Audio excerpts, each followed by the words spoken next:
Hey everybody, this is Lisa from Canine Clips, and this is Moose, and he's going to help demonstrate what the different stages I go through in grooming a dog. I'm going to split them all up in different parts so that it's easier for you to find something rather than trying to find if you're looking for something specific in any video.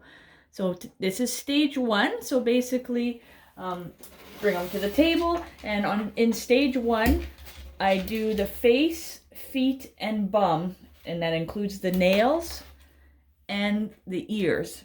And why I do that because it's all worth the scissor, and it doesn't matter if I do it. I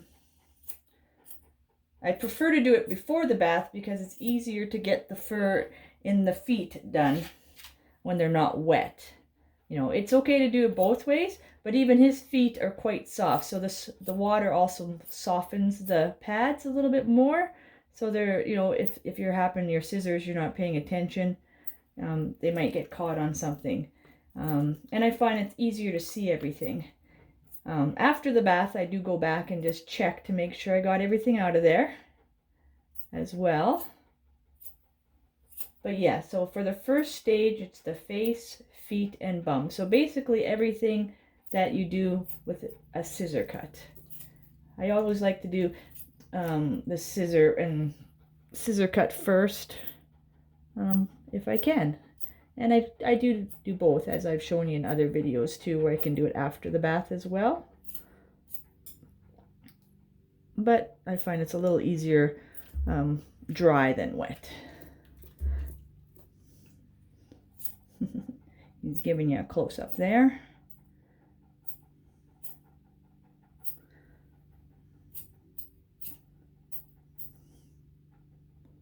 You can see his nails are a little bit worn down, so that means he's a good walker or likes to play on cement. So just making sure that you pay attention to the different nails at what stages they're at and how much you need to take off. So his nails are very healthy, but still good to take a little bit off each one just to help that, make sure that quick stays nice and healthy and it recedes a little bit. There we go.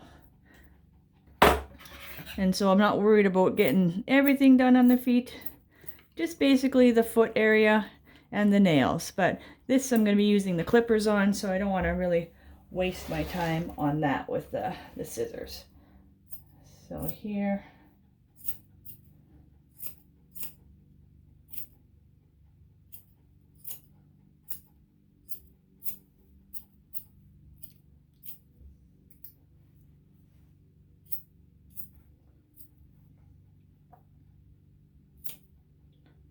It's stage 2,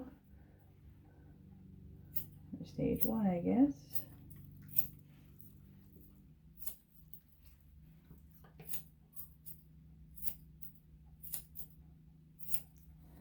Oh, watch out, buddy.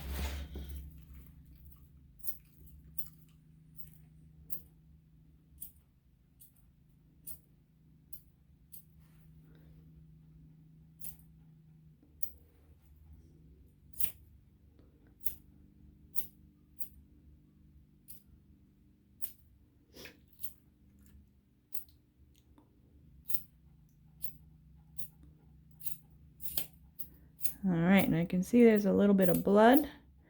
So I'm going to recheck to see if well, obviously something's been snipped, and just get the styptic powder to put it on. As you can tell, he didn't even flinch. So it doesn't hurt. Sometimes it can startle them, but of course you do want to stop. Oh yeah, there's a little cut on his pad there.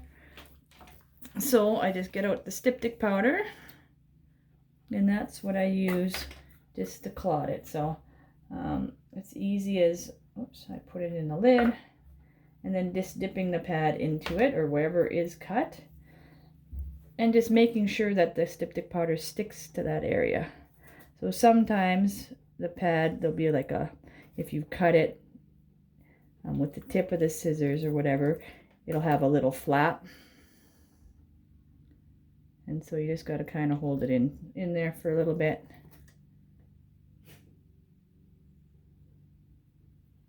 it stops bleeding.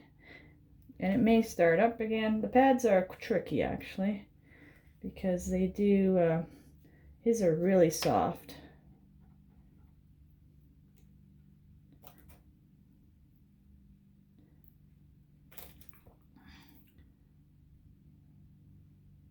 So I would call him an office worker.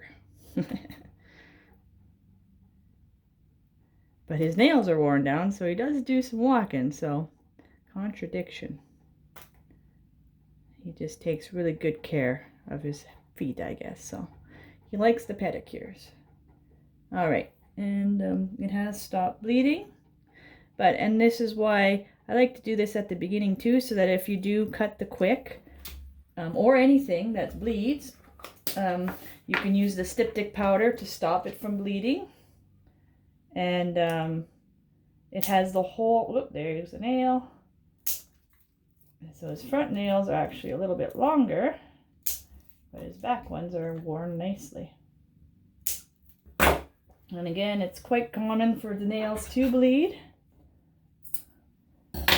And nothing to be concerned about. As you can see, it doesn't cause great discomfort other than just cutting the nails. So his quick is just really long. So his nails were long, and you can see there's a lot of blood, but there's nothing to worry about. Good example. All right, so I'm going to hold the nail in the styptic powder for a little bit, because obviously they're a little bit deeper. And as you can see, he's still calm.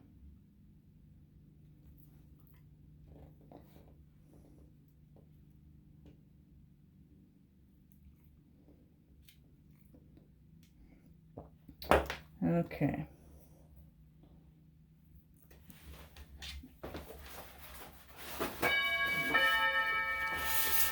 Okay, so I just want to make sure that bleeding has stopped, as it has. So again, that's why it's nice to do the nails at the beginning here, so that if you do get any bleeders, you're able to make sure you use the quick stop and this bleeding has stopped, so it gives the owner, gives you an actual 45 minutes before the owner's coming to pick them up. I run about 45 minutes per dog for grooming, and so there you go, the nails have stopped bleeding. So I'm gonna stop this session, and I'm gonna rename it How to Stop Nails from Bleeding, and go from there. But thanks for watching, and hope that this helps, and that it's okay if the nails do bleed. They will stop. It's just you have to be relaxed as well, which keeps the dog nice relaxed as well. So thanks for watching, and continue watching, and please subscribe to my channel.